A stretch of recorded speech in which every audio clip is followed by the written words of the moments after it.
So I have the amazing pleasure to introduce our first keynote. We've been speaking on the phone for months now. Graciela, I'm gonna try to say it. Okay.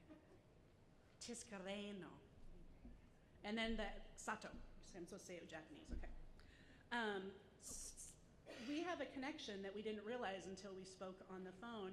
One of the interventionists that worked in the program that I was the director of was one of the first home visitors for Graciela's child. And so we definitely have a joint opinion on what early intervention is. And part of what she's going to share today, in addition to the breakout session that she has tomorrow, is really looking at what is the impact that those of us as early intervention professionals have with families to help them through this process. Because as we all know who are in this field, it changes every day based on what you're experiencing. And she has an amazing history of her life that she'll share with you. But we really want, it's a really main focus of her that we're education partners, that the parents are always the primary teachers, but we are their partners. And we want you to be inspired by this. We want you to leave with some ideas of some specific ways that you can help parents get ready, and also really to help support them in being advocates for their children. Okay, welcome.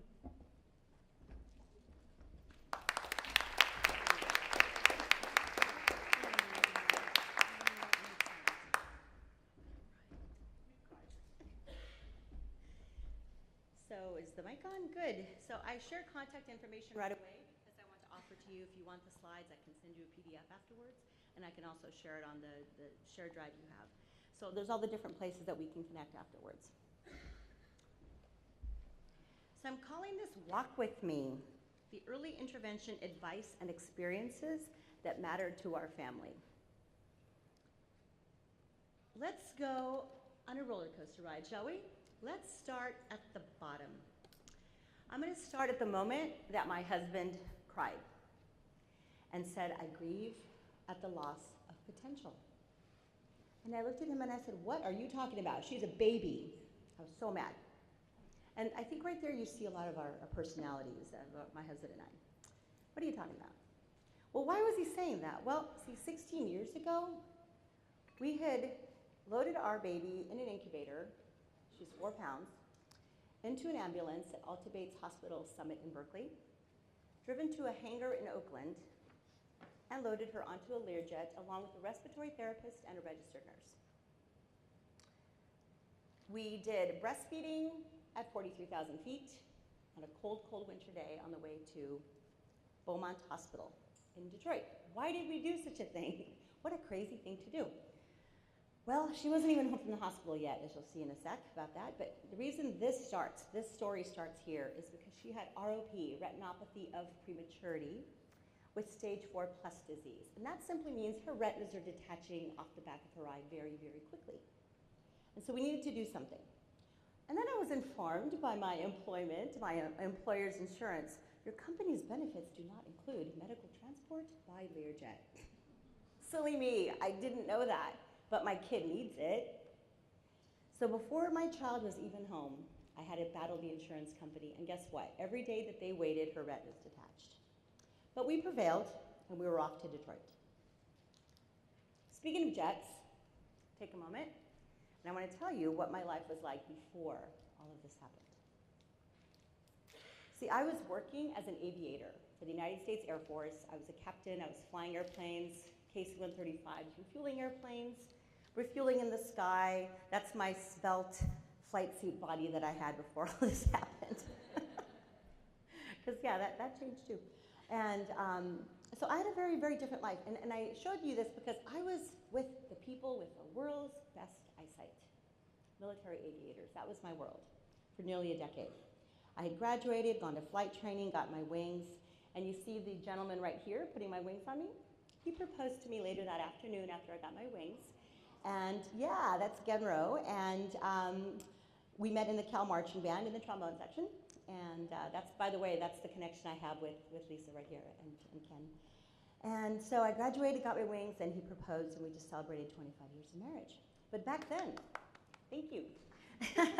But back then, got my wings and I was flying, and I sometimes got to go and hang out with all women. It is Women's History Month. I wanted to add this, right? And we would enjoy what we call unmanned flight. Get it? Okay. Pause. Always pause, they tell me. So my office was a flying gas station. I was doing base 60 math at 420 miles an hour and getting airplanes together anywhere in the globe so that we could give them fuel to do what they were doing. So this was my life. But life comes at you fast. And 18 months after leaving the flight deck, I gave birth to my first child, my daughter Milagro. 10 and a half inches, 100 days too early, weighing a whopping 1 pound, 2 ounces, which is, think about a box of butter and a paperclip. That's about it. And she was given a 10% chance of survival at the time. And when they do the checkups in the NICU, we learned that her retinas were detaching at 33 weeks. You know those what to expect when you're expecting books that they give pregnant women? Yeah? Totally worthless when you give birth to a child the size of a bullfrog. And she was. So I was not expecting a baby in an incubator attached to wires. I was not expecting to be treated in such a bovine manner, attached to this breast pump all the time, so that I could get the milk out that was there and get it to the baby to be inserted in the tube. So I didn't expect that at all. And I certainly did not expect the level of grief that we experienced that cold, cold day in Detroit. Our first true grief came when she had back-to-back surgeries, a week apart. One eye, the other eye. We went there because they're specialists that have equipment that dared to go into the back of the eye and scrape the blood vessels that are pulling it off and try to get the retina to lay back down again. And there's only these 2 doctors that dare to do such a thing when the baby's so small. And that's where they were. So that's where we were. But we learned on day 121 of her hospitalization in Michigan that both of the retinas were irreparably damaged, and the best she was going to have was light perception, which we didn't understand the value of that at the time, but I'll tell you, the kid mostly sleeps. She mostly knows day and night. But it was very real grief to have my husband say when we got the news, I grieve at the loss of potential. That really hurt me because my husband doesn't usually get so down on stuff, right? So that was where that all happened. Well, how do we cope? How do you cope when you're in the hospital with your first baby and it just goes on and on and on? Well, we were geeks. We were both in the tech industry. So we would go visit, and I would hold the baby, and he would hold the laptop, or vice versa. And one of us was holding the baby in kangaroo and warming and all this stuff they taught us, and one of us was writing. And we were writing her story as if she was telling us the story. So the entire account is a first-person account, and this is before they had blogs and WordPress, before it was easy. So my husband happened to be a web guy, so he actually scanned her pajamas. I don't know if you can see the design here, but this is baby pajamas. You can't really see it up there on the background. But every signpost you see there of the 20 weeks that we were in the hospital, every signpost has a story. And so we were just coping. And when people called us and said, how's the baby, how are things? And the night before she almost died, we didn't call anybody back. We just said babymilagro.org, keep up with what we're doing there. That's how we coped. That's what we had to do. But what we didn't know is that this was becoming, 5 surgeries, all under anesthesia, so lots of time that we wondered if she was going to live. But what we didn't know we were doing, and the repeating theme you're going to see as I tell you these stories, is we were actually creating a resource that the NICU nurses were telling their colleagues and their NICU friends and other hospitals, read about this family, read about this baby, read about what's happening. It's horrible. She almost died, but she didn't, and she got this virus, and it's all this drama. But they were using it to give other parents a chance to see and to have hope and to learn how to deal with this thing that you never expected. Eventually, she did come home after 137 days in the NICU. The day we left, it was a party. We had nurses who had the day off who came in. Our doctor was there, the social worker was there, everybody was there to see off baby Milagro, who had grown now from 1 pound, 2 ounces to 6 pounds, 3 ounces. And suddenly, it was just my husband and me and the baby going home in the car. And we're like, whoa, that's weird. So we got home, and we'd put a little sign up, welcome home Milagro. Dad wore matching tie-dye shirts for that day. Did I mention this is in Berkeley? Yeah. So what am I going to do here today? I have a very specific set of goals here. I want to share this family perspective of what mattered, because I need to give you that backdrop of what happened before the early intervention community appeared in our lives, something we never even knew existed. I think it's important you have that backdrop so you can see everything that we've endured up until that point. I'm share what worked and didn't in those first 5 years. I'm going to give you some tips, top tips that have stuck with us all this time that really matter about transitions, that first transition, other transitions. What helped most as we raised this wild and literate child, and how you can use our experience to serve the families that you serve. I'll give you resources, articles, games, and yeah, I'm going to finally share some of the pain, because you know, I've been doing this for 10 years now, speaking about this experience. And I remember the first time I did it, one of the teachers came up and she said, you did a great job. You showed us best practices and what worked, but you didn't tell us how it felt. I was like, wow, I guess I'm kind of repressing that, and I have been, right? So for this, I decided that I was going to share some of that, so be prepared. I'm going to share actions I encourage for parents, and then really I'm going to end with how we live now. So let's talk about that first transition. 137 days in the hospital. Why is there a bloody knife on the screen? Well, I'll tell you. When my daughter was still in the hospital, I started getting these insane images coming into my head of me taking a knife and killing my baby, just slicing her up. It was in there, it flashed over and over, like what is that? What is that thing in my head?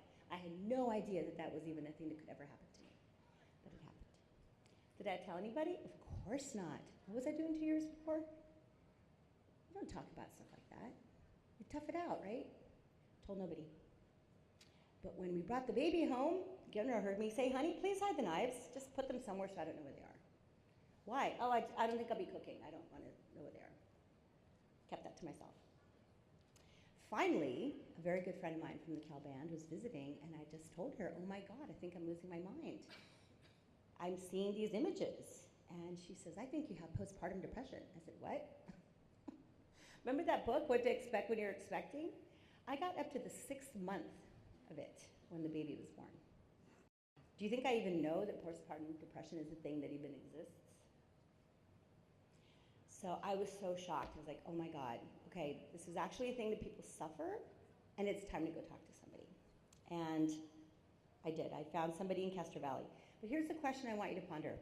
How many other moms of babies with long-term NICU stays are right now silently suffering postpartum depression? And who are they telling? And what process exists to even ask them? Maybe there's a process now that didn't exist when I suffered it. But I want you to know that this was really, really hard for me, because I was alone with her for the second maternity leave that I had. I had the first maternity leave when she was born, and then I got a second maternity leave when she came home. And that was a very terrifying time for me. And so I want you to take that question, and I don't know how you can address it. I know that there's this partnership now with the infant mental health. I'm very excited about that. And when I heard that, I decided I would share this story with you. So I just want you to know that really happened. It was very painful. So then the different services start. I'm going to list them in a moment. But very early on, I remember saying to Carol Martin from the school district, there's a toddler, a visually impaired toddler program, and they were doing in-home visits. I remember saying to her one day, and I was feeling really sad, I said, well, I was going to take her to a studio to get her newborn baby pictures taken, but she's got the cannula and the tubing, the oxygen thing on her face. I don't think I want to do that. Because I was thinking to myself, she's not the perfect baby. She's not going to look like the little perfect baby that you take to the studio. Because that's kind of where I was, right? And so she said to me something that became so pivotal to me, my very first in-home visitor. Never lose your child to the disability. I want you to write that down. I want you to repeat it, because I don't know what my life would be if I hadn't heard that. Like 2 weeks after we came home, this woman was in my house, okay? 2 weeks. It was like a transition time to be home as a family, and then the services started. And it was in the first or second visit where I told her I was going to take her in, but So I took my baby in for her newborn baby pictures. And there she is in a little outfit that my mom crocheted for her, and her little cute little feet. And yeah, so she's got a tube across her face and tape. So what, right? So I learned a lot from that moment. So never lose your child to the disability. That is what I learned. So we just pretended that she was just a regular baby, and we cuddled with my mom and the baby. My parents came to visit, and they took her for walks in the stroller, grandma, grandpa, and the baby. Normal, right? Thank God for those normal moments. There's the screaming baby who's had enough of the walk already. Do you see her screaming? And also thank God for portable oxygen bottles. Do you see it hanging there? So normal, not normal. More normal moments. Posing with the baby, grandma, grandpa, baby, and the tubing to the oxygen bottle. So that went on for months. She was on oxygen for 5 months. And so the services that worked for us, I want to highlight now. This is a whole bunch of services. Wow, look at all these agencies. And I was reflecting on this, and I thought, God, that was so hard, but thank God those services existed. I cannot imagine living somewhere where the services did not exist. Sorry, my alarm's going off. Give me a sec. So Regional Center of the East Bay, of course, coordinated everything. The Castro Valley Unified School District, very interestingly, they had an outreach program where as soon as the baby was identified as being blind and visually impaired, that's the SALPA agency right there. So we had Carol Martin from the school district 2 weeks after leaving the NICU. How amazing is that? Amazing. She was part of the toddler program, but she was doing the infant work that fed into the toddler program. We also had the Center for the Intervention of Deafness, which I'll tell you why that happened. And then, of course, the most amazing thing that I ever heard of is a group called Blind Babies Foundation. What? There's a foundation? There's other blind babies? So it was amazing to me that these services existed. But remember, I had spent much more time with my breast pump than I have with my baby to this point. So I had developed a little problem. Enter Nurse Betty. Nurse Betty came to check on the baby and to make sure she was growing and all the things that nurses do when the babies leave the hospital, because again, we had a whole team to parent this sick baby, and now we're all alone, right? So Nurse Betty enters my life, and I had a serious nursing neurosis going on at this point, because in the NICU, they weigh the baby, you nurse the baby, they weigh the baby, so that you know the baby got 4 ounces of milk. I'm like, yes, she's getting enough. So you empirically knew this, and I like data. I'm a data kind of person. So now I'm at home, and I don't have anything. So I'm like, how do I know she's getting milk? How do I know she's getting anything? How do I know she's still growing? How do I know this is working? I was a nut. And Betty was listening to me. She says, well, you know, if you really need to know this, let me bring you a scale, and you can do the weighing here because you're used to it. So if you really need to do that, okay. And I said, okay, but then I got to write it all down. See, when a military navigator pumps her breasts, she wants to know how much came out. She wants to log that information, right? Time, date, where are we? I'm telling you, this is like so neurotic. I can't even get over it. And so I did this, literally, for months and months. And one day my brilliant husband said, millions of years of women nursing babies and evolution failed you? Like, really? You're the one that can't get milk out of your breasts? Really? You're the one that can't do this? And it was such a, God, my husband's so incredible. It was such a thing, like, it's like a verbal slap that, like, what am I doing? Really, right? But do you see the mindset that I'm in? I'm terrified and, So no more baby scale. Thank you, Nurse Betty. You can take this out of my house now. I'm going to stop being neurotic, and I'm going to dedicate all that energy now to focus on what my baby needs. And this is a very important transition for me, and you're going to see how that repeats. Something wonderful that worked is all that specialized equipment that you all bring to our house. I put a picture of Elizabeth Bates, Blind Babies Foundation counselor right there. She brought a thing called a residence board. How many of you have heard of a residence board? A few of you? So this is, the one she brought over was about 2 feet by 2 feet, and it's, you know, it looks like that, and it's like an echo chamber underneath. And when the baby hits it, it gets feedback and a vibration. So it's wonderful for a baby to stimulate their whole body and with motion, and to understand that moving around, there's a payoff, right?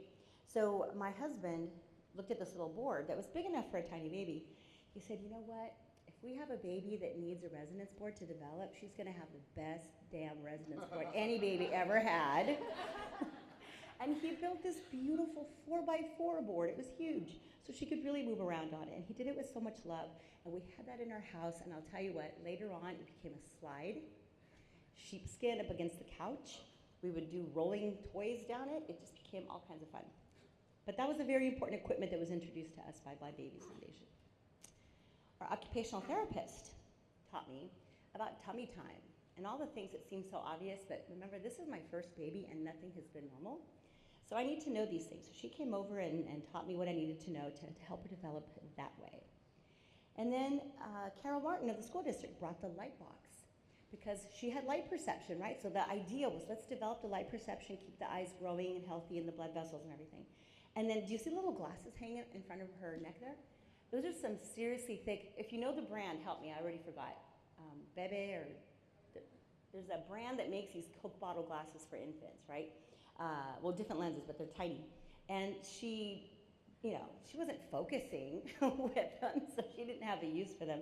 She wears them as a necklace, but she sure liked the light box, and she used it. Little necklace there. Now, this next slide is one of my favorites, okay? So this is where something that really, really worked for us in the early services was combining the visits. Now, I haven't said it yet, but I was working full-time in a technology company. And so I'm fitting all those services into my day. And I was commuting to San Jose. And so on the days that we had visits, I would work at home. So there was like this whole logistics thing I had to do. Where's Felix? Let me see. Okay, here we go. Okay, before I started. So the combination that was really stellar was Blind Babies Foundation plus occupational therapy and sometimes physical therapy as well. Okay, so now we have use the hammock to give your baby support and like tummy time, but a little bit more, and she would lift her body and combine that with the whole idea of rewards with body and space with the resonance board. And look what this looks like. So I was like, this is awesome because 2 visits just got put into 1 hour. Awesome. But look what my baby got to do. This is so cool. Let's see.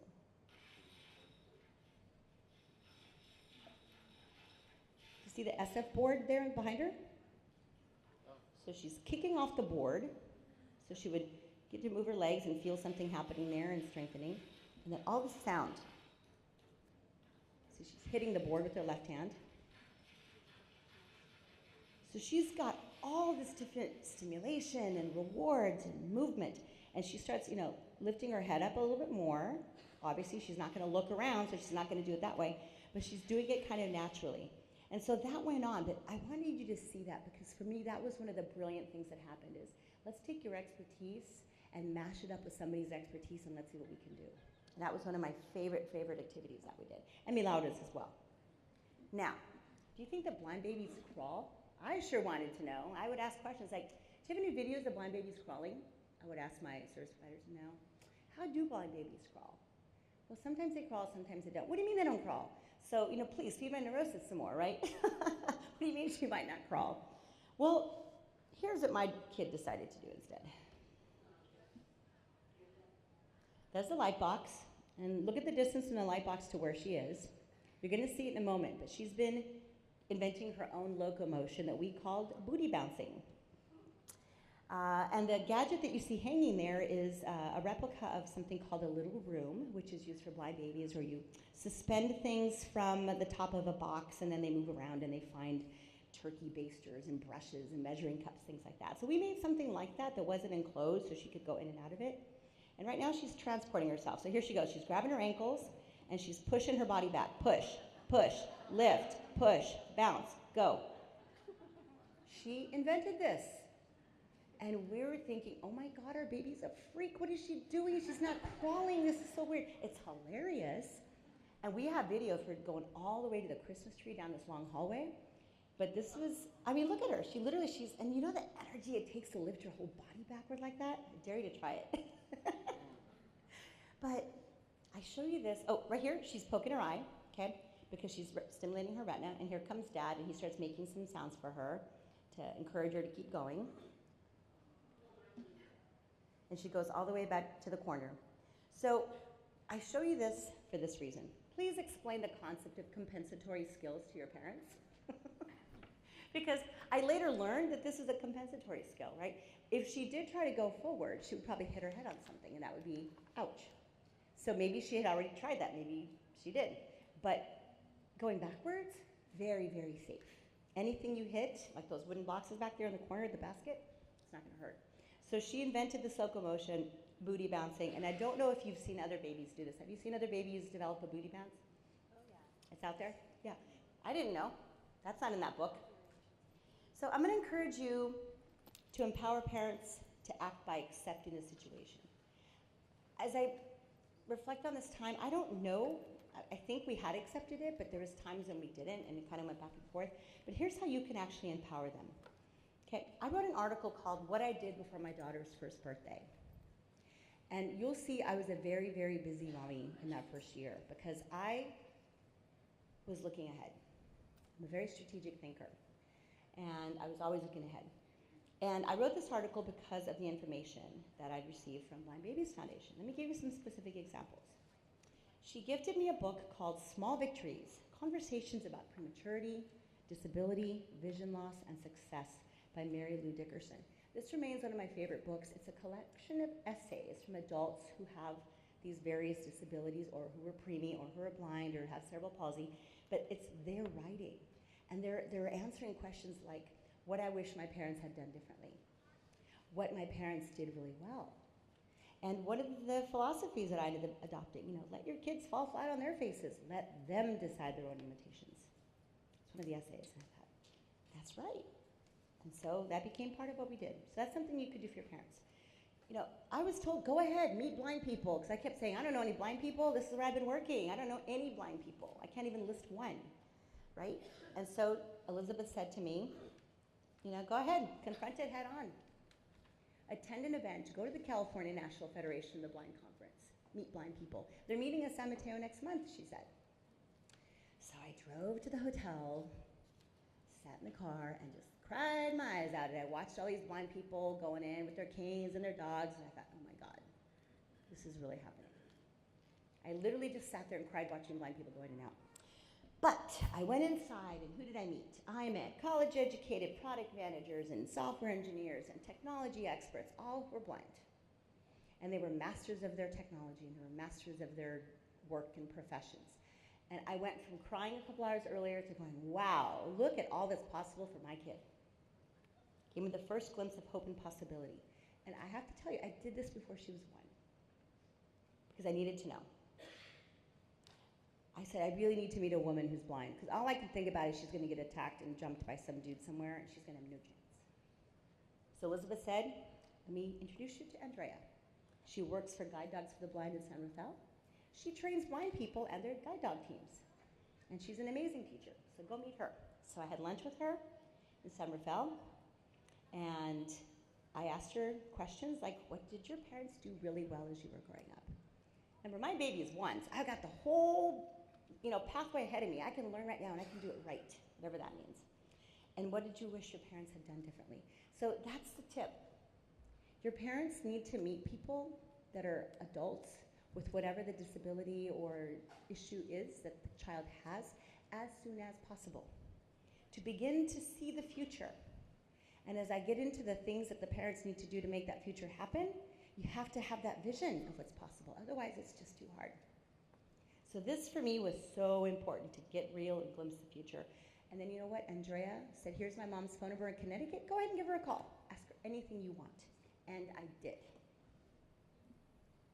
I also learned this. When you meet a person with a disability, assume competence.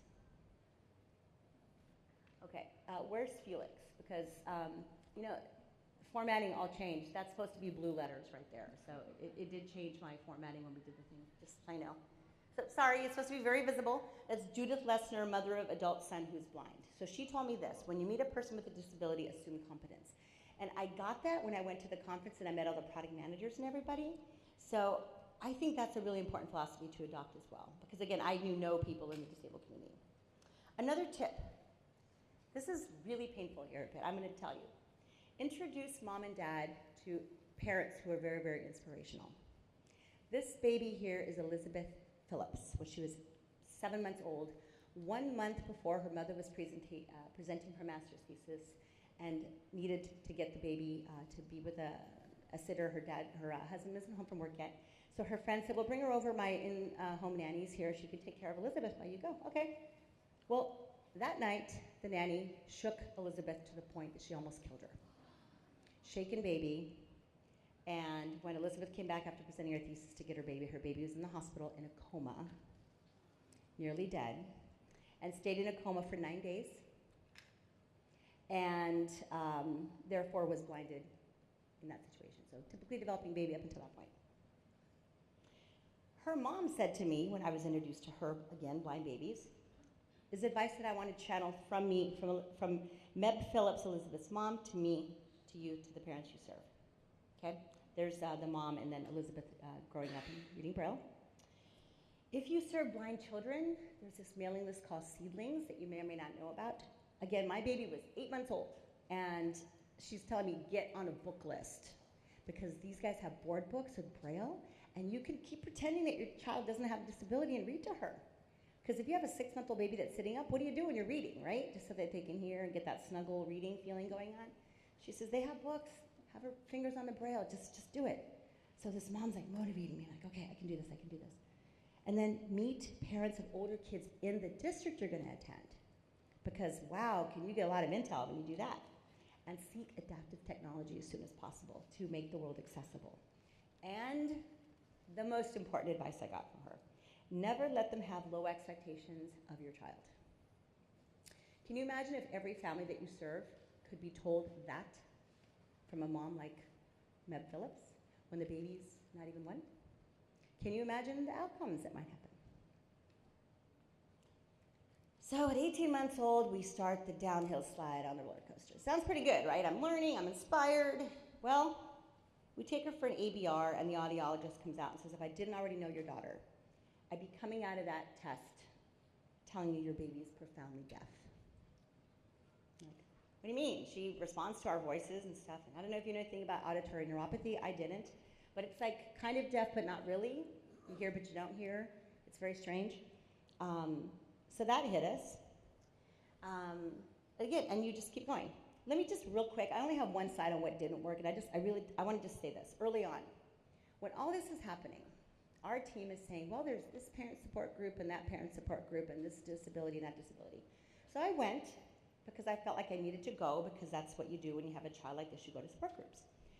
Well, within a couple of months, I was like, oh my God, these people are in perpetual grief. They're not meeting parents with blind kids. They're not doing what I'm doing. They're not asking the questions of what does this look like 25 years from now. They're like perpetually grieving. And so that was not okay with me. And you know, everyone's different, but I needed to help my child. Remember, I already got rid of the baby nursing scale neurosis. I'm focused on my child. But these parents were just always grieving. And they didn't have a limited, they weren't like in that mode to go, go, go. And again, maybe that's just me, I don't know. But here's my tip. Ask parents if they're attending these groups, and ask them if they're finding them beneficial. Really ask, because you know what? They just might be developing a habit pattern. They're just going because they're going. And it isn't going to help the baby in any way. Meanwhile, back at our house, we have been, it's been suggested by occupational therapists to install a trapeze. Of course. But here's the thing. If you're a blind baby, do you imitate? Do you see people and say, I'm going to walk around now? Do you do that? No. You're not even aware of the fact that people are walking, right? Why would you even try? Why would you even try to stand up next to the couch? So it was very intentional active learning. Get a trapeze, just install it, have her stand, some more weight on the feet, just hold the trapeze, walk around. So we did that, and then later on in the workshop that I'll do tomorrow, the Letting Your Child's Wild Side Out, you'll see an entire progression of what that looked like that led to her jumping off the couch with the trapeze. So here comes the transition to preschool, okay? You could just imagine all that time that's gone by, everything we're learning. But, God bless Meb Phillips. When Milagro was 4 years old, she called me one day, and she said, Elizabeth is moving into a dorm at Stanford tomorrow with her guide dog. You want to come with me? I'm like, yeah. My kid's not even in preschool yet, right? Because she didn't start until she was like 4.5. So I went, and you know what? I got to see young Elizabeth, or young woman Elizabeth now. I got to go and see her with her guide dog and see that relationship and see how do you organize your clothes when you live by yourself and you're blind, right? I didn't know. I got to see how she does it. How she does the university orientation process, Wow, the power of knowing someone like that, the profound impact. This young woman graduated from Stanford with a BA in philosophy and a minor in creative writing and has a doctoral degree in philosophy from the University of Arizona. And I will tell you at the end how her life turned out. Well, yeah, we're happy preschool starting, but now my child's losing her hearing. My blind kid's not able to hear anymore. Everyone's telling me, oh, all the senses make up for it, people tell me. No, they really don't. So now we try hearing aids. But when you're 4 and you have hearing aids, and they really don't help you because you have auditory neuropathy, not hearing loss in the traditional sense, this kid would throw the hearing aids. Literally just throw them across the room. So, as we're transitioning, here comes the most important. I want you to underline these notes here. Our team's best recommendation when she was 2.5. I said, how do we even do this whole school thing? How are they going to know what to do? We barely know what to do. How is the school going to know what to do with our kid? Because I didn't already think they did, because that's not who I saw at school, right? I had friends with school children. They said, well, you got to plan for this transition. I said, well, what's going to happen? Go to a special education law workshop. Go learn from Wright's Law. How many of you are familiar with Wright's Law? Few, okay, I'll get to that in a second.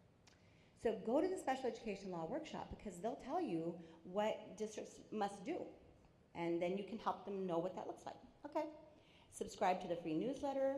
Get these books from Emotions to Advocacy, which I call my special education how-to manual or my Bible, my parent Bible. And then, of course, the law companion book, which is referred to, but that first book is the important one, From Emotions to Advocacy. This workshop we attended 4 weeks after I had my second baby. And baby Katomi was there. I remember nursing her in a room like this with Pete right up front teaching us, and Milagro on the floor playing with the disco light, and learning really what it looks like, what her rights are, her educational rights are. This is fantastic. I actually know. This is cool. So it gave us a chance to talk about what do we want our child's future to be like. What is our end in mind that we're beginning with, right? There's the books. So this led to us accepting our situation. This child is not going to miraculously see. So therefore, we have to act as if she's not going to see. We have to be prepared for what that looks like. We have to be ready to navigate the system for the long term. So it was critical for both of us to commit to know our rights, to exercise them, and to expose our IEP team to the legal framework so we could sing off the same sheet of music, as they said.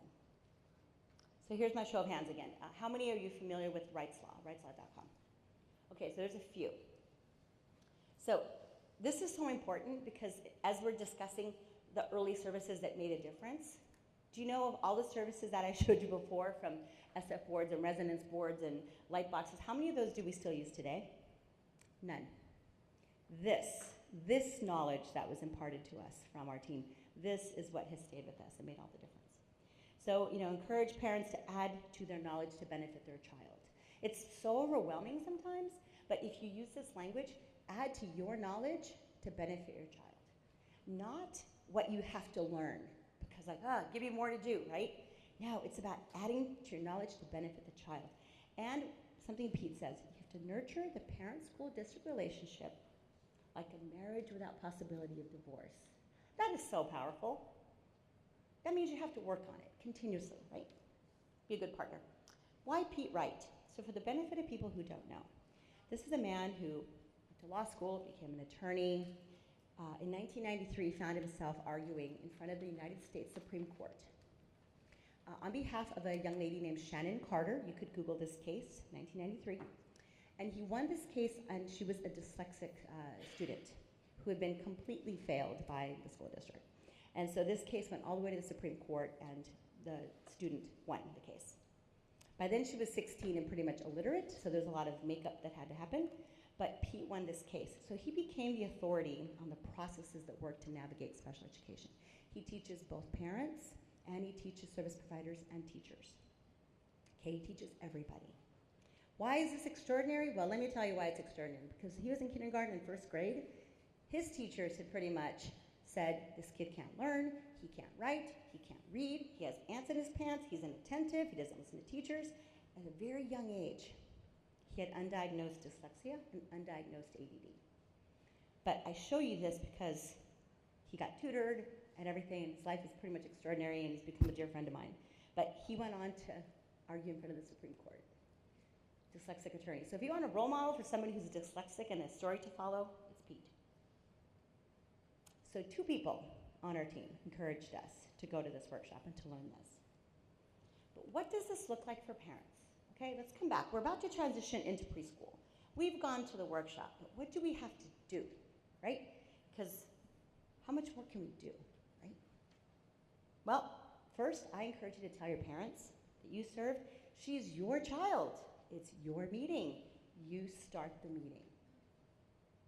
Okay, because see, too many times we're conditioned that the professionals know best, and it's their meeting, and, well, they don't know your kid.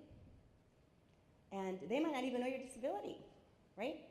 So this is amazing, and I'm just gonna show you, and again, these are resources, I'm just happy to give you these templates. For the very, very first meeting, way back in October 2005, we just started with Meet Our Child. Okay, now if your parents aren't PowerPoint experts, you can literally bring an 8x10 picture of the child and put it in the middle of the table, and a piece of paper that says parent agenda and the things you want to talk about. It can be that simple. It's about the fact that you're saying, she's our child, and we're gonna set the tone. Okay, so this is one of the slides that we showed, just, very singing songs, making great progress with her cane, her vocabulary, like that. These are the slides that we used in January for her triennial. I'm not going to read the slides, I'm just going to show you the concepts so that you can encourage your parents to do this right away at transition, and I'll tell you why when I'm done showing you. Okay, this is really us saying, we're here for the long term. God bless everybody in the room who's here when our kid's 4 years old, but you're not going to be here when she's 16 or 18. It's going to be us, right? So let's just start with that fact. You're going to come and go, you're going to move, retire, change out, but we're going to be here. So we want to share with you to start the meeting our vision that we have for our child when she's 25. Okay, very strategic. So we do that.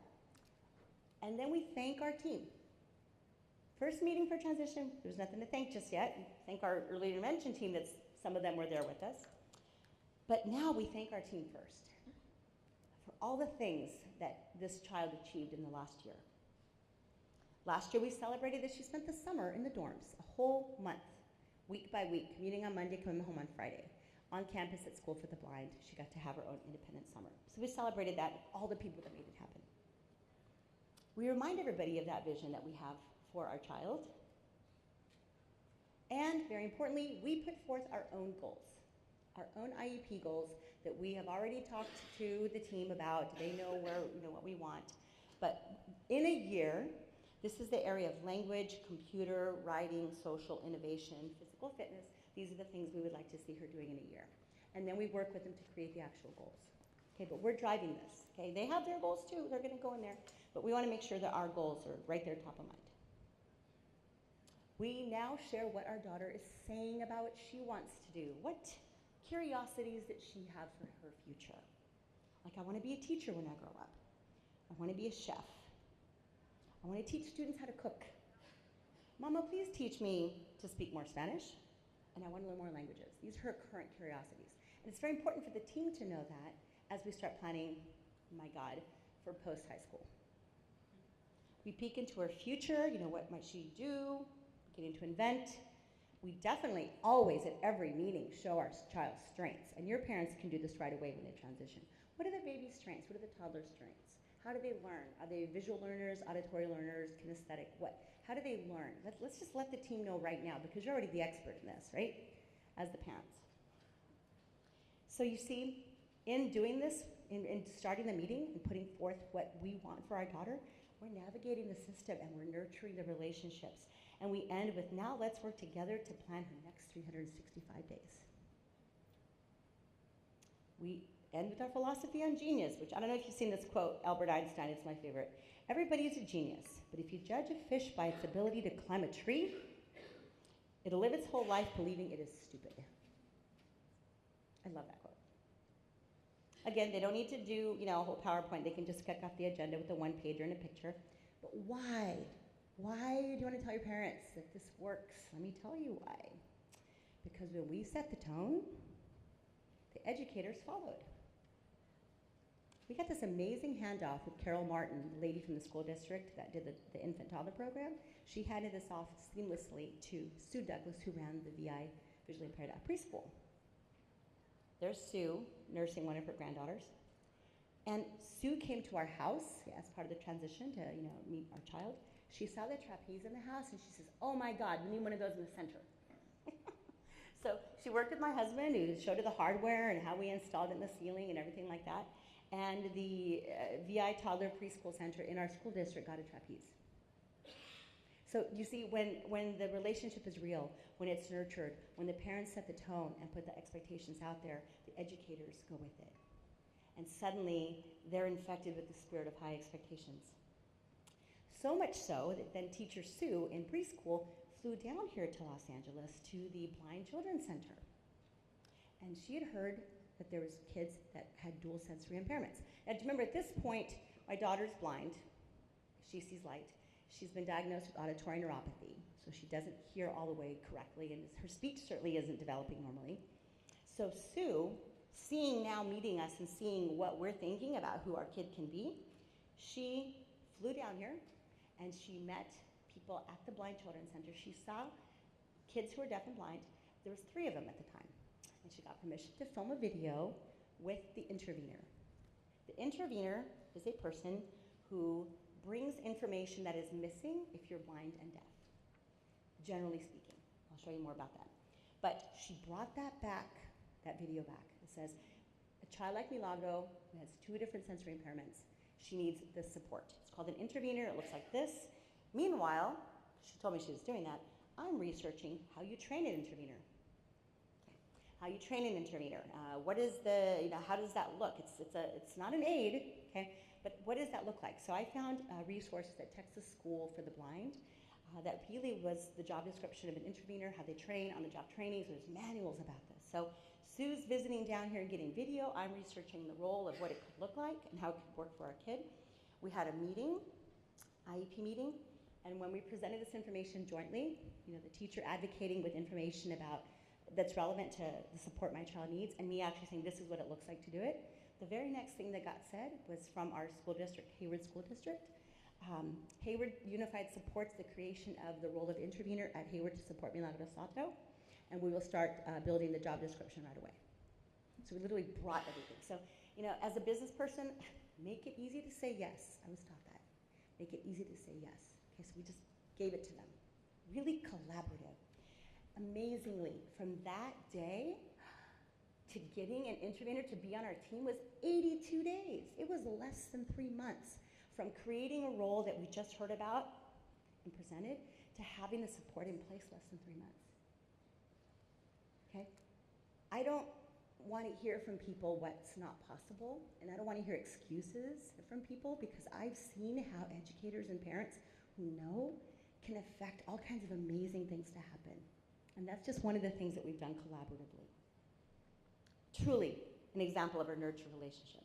Teachers as child advocates. And that picture you see right there, that is Milagro's current intervener at School for the Blind. And I'll tell you more about that. Actually, I'll tell you now. An aid implies dependency. Your child has these disabilities and therefore needs an aid. Okay, so just that word, aid, means help, right? So it's like, help me, help me. An intervener is your child is independent in the world, but sometimes misses stuff, so I will intervene as necessary and bring her what she's missing. So when a child is talking to her and she has no idea, the intervener will say, can you get a little bit closer and touch her on the elbow and tell her that you're talking to her because she has no idea that you're talking to her right now. So social interaction, access to curriculum, working with teachers in advance of how can we show her that experiment you're going to be doing in 2nd grade, make it accessible to her. The intervener does all that. How can I get the information to her? But see, so thanks to our early intervention team, who told us the knowledge that we need to go get to make this happen, we actually knew what to do. But meanwhile, my loving Mexican mommy, we're having some serious culture clash issues going on here. My mom, God bless her, I love my mother so much. She always said, oh, pero esta niña es muy especial, es una angelita. Okay, she's just a special child, she's a little angel. It's like, oh, you have to treat her so delicately and oh, let me spoon feed you. My kid's 4 jumping off the couch with the trapeze, and my mom's spoon feeding her like she's 6 months old and can't use a spoon. My child can walk anywhere with a cane. My mother's still spoon feeding her when she's 7.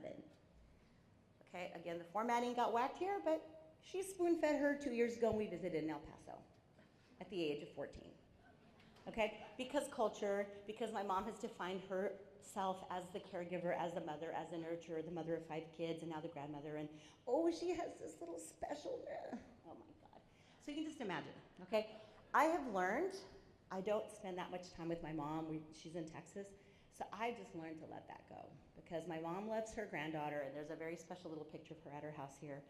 So I'm just gonna let that go. But it's a very real thing where I'm doing everything I can to be like, create this independent person. And she's like, oh. So it makes me crazy. So, while that's going on, I'm still meeting these amazing parents. There's a dad down here in LA, maybe you've heard his name, Eric Vasilauskas, medical doctor. He has 2 sons who are blind. Lemur's, LCA, Lemur's congenital amaurosis. So they both have congenital blindness. He's my hero. I heard him speak at a conference. His wife has taught them all Lithuanian Braille. I mean, they're like over the top amazing. So I'm still meeting these parents. I was being encouraged now to match up with him and do a workshop at a conference down here in LA for the California transcribers and educators of the blind and visually impaired. And so we presented a workshop called Letting Your Child's Wild Side Out together. I did birth to 5 and he took off from 7 to 11, showed his kids surfing and everything. And so, again, I thought, wow, I thought I was just there to share my child's experiences. What was I really doing? I was networking. I was meeting people like you. I was tapping more resources. I was learning more possibilities for my child. Wow, what if you encouraged your parents to just go ahead and sit on a parent panel and share their experiences, right? The opportunities are out there, but sometimes professionals don't suggest that because they think the parents are already too overwhelmed or whatever. But put it out there. The parent might say, yeah. The parent might say, yeah, that terrifies me, but I think I'd like to do it. And the first one I ever did, this workshop, was actually in Spanish. I did the Spanish and English together. And parents' voices are needed, right? So let's encourage more parents to do it sooner. So I was insisting, especially after hanging out with Eric, to demand high expectations. And then what do you think happened next? Woo! Downhill on the roller coaster. We're in kindergarten, and about 2 months into it, her teacher actually said this during a recorded meeting. I'm afraid that your child is unteachable. Could you repeat that one more time in front of the microphone, please? Really? You're saying this? She was serious. She was correct. She was unteachable by her.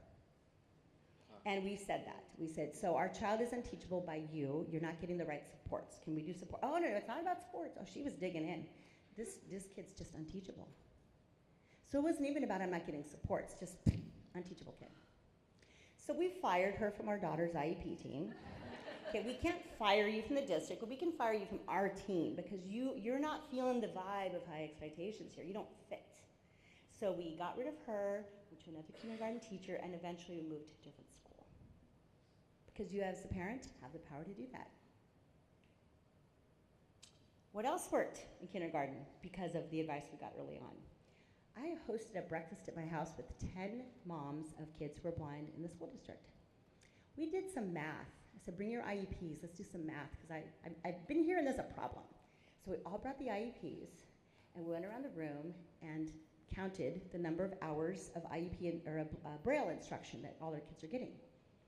We found that collectively, there was more Braille instruction promised than were days in the week for the one teacher that existed. So we approached the TVI for some data and said, this is what we're finding on our IEPs. Do you feel like there's something not right? Oh yeah, there's something really not okay here. So she was like, oh, thank God. Thank God I'm not the only one that knows. So we worked with the teacher, the visually impaired, to get what her commitments are and match everything up. And then we helped her help us. And we approached the director. I went to the director and I said, here's a problem that we've uncovered. So you can continue to pretend that you're serving all our kids with Braille, or you can hurry up and hire somebody because we have all the data that supports it right now. You're not compliant. Somebody's getting completely robbed and it's not my kid. So within 2 weeks, they had another Braille teacher. This is all because of what we were taught to do early on. So encourage parents to meet for specific purposes. Collective intelligence. Resources that worked. Okay, how many of you here serve children who are blind or visually impaired? A few. Okay, so in the interest of time, I'm not going to go in detail to all the resources. I just want to show you what we loved, what worked for us, and you can certainly have them with you. But I don't want to spend too much time because it's not the primary disability here. There's a book called Just Enough to Know Better, which is really the primer for learning Braille. It's a must-have. A pull-out worksheet, you tape it to the back of the bathroom and you learn the code 5 minutes at a time. npb.org is where you can find it. My husband and I found these little Braille kind of tiles, and so we would sit on the floor with our baby and quiz each other on Braille, kind of like a weird Scrabble, and drink wine. It's like, if you have to do this, you might as well enjoy it. Our teacher from preschool, oh my God, Sue Douglas, she says, you know what? Now that your child's walking and she's like touching stuff in the house, label your house with Braille. Put labels everywhere. So she brailled everything. She brought it to the house. So we had doll, chair, ball, cupboard. We still have these around our house. It's so funny. Window. And as she went by, we would just have her touch it. Window, sink. She wasn't reading Braille, but we're associating that the bumps have meaning. I love that suggestion. Some early literacy activities that worked. I've compiled an article called Braille for My Baby, 6 Things You Can Do at Home for Your Young Blind Child. This was published in Future Reflections, which is the National Federation of the Blind. So that's there and includes things that I listed that we did in infancy, attending conferences at NFB for free. They'll actually pay for you to go out there on your own, the first trip with the parent and the child, and some other technology and Perkins Panda. So I put everything into that one article, Braille for My Baby. So my first language was Spanish, and I'm fully bilingual, and so I wanted my child to have access to bilingual books. So we got them from Seedlings, and they're Spanish, English, and Braille. We also started journaling with our child. As we did adventures, we'd say, okay, this is called writing. And we would start brailing with her. We went to the park, and so just showing her the act of writing and brailing, and we did something, now we're gonna write about it.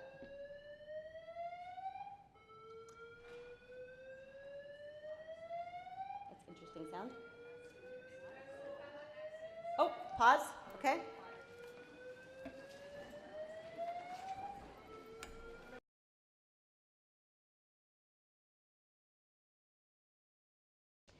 There's the DVDs, again. Let me show you a little girl who. Let me show you one family who. And an example, Milagro and I were walking to Enchanted Hills Camp at the pool a couple years ago. Blind Babies Foundation was having a gathering. The little babies were there and their parents. They asked us to come as inspirational role models for the little ones. As we walked to the pool, there was a mom there with a 2-year-old boy. And I heard her say, there's Milagro and her mom. So we're joined them in the pool, we're talking. She told me, when Logan was 6 months old, Michelle, this is your agency down here in Santa Clara. When he was 6 months old, she was shown this DVD, Letting Your Child's Wild Side Out, and realized that it's okay to give your child permission to really just be wild and adventurous and experiment with their bodies and jump off the couch at the trapeze and everything. And she says, so I really have raised him like you've raised Milagro. And when we got out of the pool, he got his cane and he was 2.5, and just walked out and said, Mom, let's go to the horses. And so we went to the horses. And so I realized this is the only family that I've personally met who has seen the content we've created. So many others I haven't met. But it's in use globally. There's my 3-pack today, a book recommendation by Michael Phelps' mother, because I know I'm not always going to be around. So I teach my kids, as she has taught her kids, Michael Phelps and sisters, to be the best cheerleaders for each other. I'm going to wind down repeating the 4 things I wish you knew about transitions, emphasizing again, information is power. Don't just say you must be an advocate for your child. Give them the resources so they actually know how to become the navigator. Connect with parents of children who are older and further down the journey ahead of the transition, please. Encourage the parents to never, ever, ever attend an IEP meeting alone, especially not the first one. The single parent, take a dear friend. Do not go alone. My husband and I, in 13 years, have never attended a meeting without each other.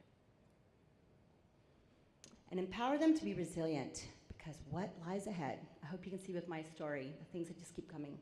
It's a marathon, but they keep extending the finish line. Skip that. So today I weep because I finally understand what my husband said. I weep at the loss of potential. Our child has grown up on the Berkeley campus. She's not going to go there.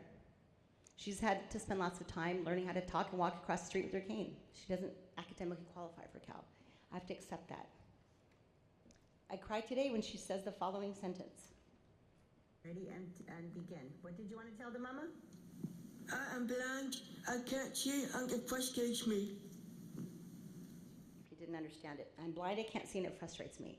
Thank God she's able to express herself, but that really gets me in the heart. And I weep when her siblings say, wow, if Milano could see, then we could. And they wonder what their relationship might be if she could see. And that hurts. I also weep as other teens are planning summer trips and plans for college and sleepovers. Nobody invites my daughter for a sleepover. And I also weep because 16-year-olds are getting ready to drive. Okay, no, I don't weep for that. No, not at all. Whew, happy she's blind. And I bristle when they ask me where will she go to school, where will she live, everybody wants to know. I'm like, I don't know. I wonder if the vision that we've put forth is gonna happen. I'm worried now. I don't know.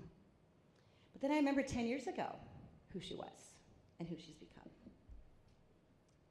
And then I don't weep. I'm mostly okay. We're living day by day and in the moment. You know, they said it would be a roller coaster ride. It's actually like this. No rhyme or reason. No rhyme or reason. So I hope today that I achieved my goal to share all this with you. And we did not lose her to the disability, which became disabilities. This child has missed nothing. Truly, she's missed nothing.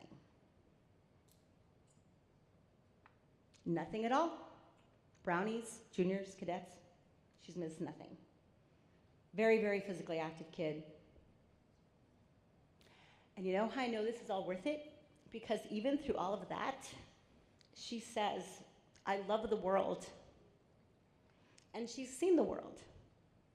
And some people tell me she's seen much more than other kids who see. And so when she tells me that she loves the world, I credit my early intervention team. Carol Martin, Betty Wheeler, Elizabeth Bates, Paula Rainey, Sue Douglas. That philosophy, do not lose your child to the disability, and the steps to make it happen, that is the best gift you can give to the families that you serve as you build foundations for the future, which is your conference theme. Thank you so much, and I'm happy to take any other questions the rest of the day.